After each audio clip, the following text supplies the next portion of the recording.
ఇప్పుడు కార్ షెడ్లో చేస్తానని చెప్తున్నావు. ఏంటమ్మా ఇదంతా?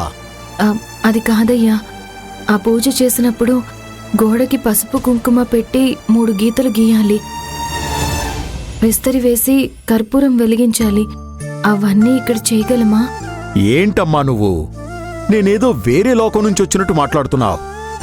నేను పల్లెపాలెం వాడినే కదమ్మా. పెద్దోళ్ళకి ఇలాంటివి చేసేటప్పుడు ఏమేం చేయాలో నాకు తెలుసమ్మా. నువ్వు చేయాలనుకున్నది సంతోషంగా చెయ్యి.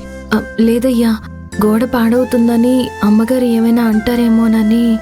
నేనప్పుడే నీతో క్లియర్గా చెప్పాను కదా, కాదంబరి గురించి నాకు బాగా తెలుసు. ఇలాంటి సెంటిమెంట్ విషయాల్లో తలదూర్చి గొడవ చేయదు, సరేనా? సరేనయ్యా. ఇంత దూరం ఆలోచిస్తున్న దానివి నీ రూమ్ లోపలే పెట్టి పూజ చేసుకోవచ్చుగా. రూమ్లో ఎప్పుడు చూసినా ఆయన తాగుతూనే ఉన్నారు. ఆ బాటిల్స్ వాసన అదంతా ఏదోలా ఉందయ్యా. పూజ చేసేటప్పుడు పవిత్రంగా ఉండాలి కదా. అయితే ఒక పని చెయ్యి, ఈ గోడని యూజ్ చేసుకో. ఇక్కడే అన్నీ పెట్టి పూజ చేసుకో. అయ్యా, ఇక్కడ? ఇక్కడే.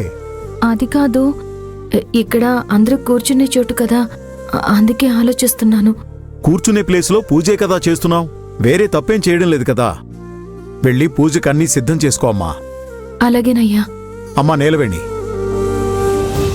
నేను చాలా రోజుల నుంచి అడుగుదాం అనుకుంటున్నాను. ఇన్నిసార్లు అయ్యా అయ్యా అని పిలుస్తున్నావు.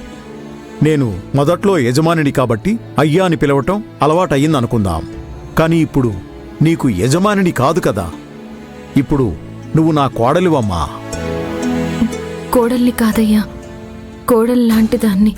నేను కూడా మావయ్య లాంటివాణ్ణే. మావయ్య అని పిలవచ్చు కదా. లేదయ్యా, గుళ్ళో ఉండే దేవుణ్ణి మన ఇంటి పూజ గదిలో పెట్టుకుని పూజించొచ్చు. అందుకని దేవుణ్ణి వరుస పెట్టి పిలవలేం కదా. ఎక్కడున్నా కూడా దేవుడు దేవుడే.